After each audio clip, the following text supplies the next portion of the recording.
Yes, my point of order, Mr. Speaker, is on reference to statement of facts. The Honorable Senator Wambua has said there were peaceful demonstrations.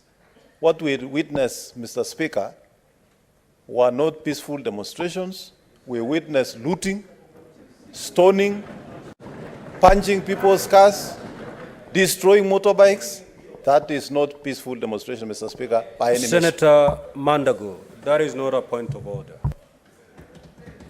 This is a statement. It will be up to the committee to come to that conclusion, whether indeed that statement is factual or it's made in error.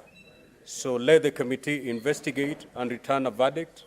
Maybe they'll go by your conclusion, maybe not. So allow the senator to read the statement. Thank you, Mr. Speaker.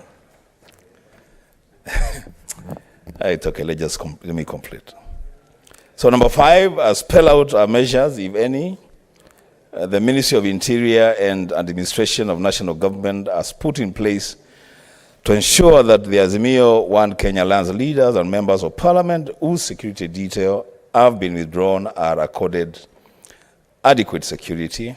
And number 6, recommend immediate measures to further prevent security detail attached to leaders and members of Parliament from being withdrawn. Mr. Speaker, as I said, this was a statement that was being sought by the minority leader, Senator Stewart Mazayo. And the Speaker, with your permission, I would just add a sentence and say, Mr. Speaker, it is important for all of us, Senator, to accord ourselves, Mr. Speaker. You have read the statement? I sought permission, Mr. Speaker, to say a word. Which permission has been denied? Which permission has been denied? Kindly. Thank you. Thank you, Senator Wambua. Mr. Speaker. You are a seasoned member of this House. Kindly. Kindly. You cannot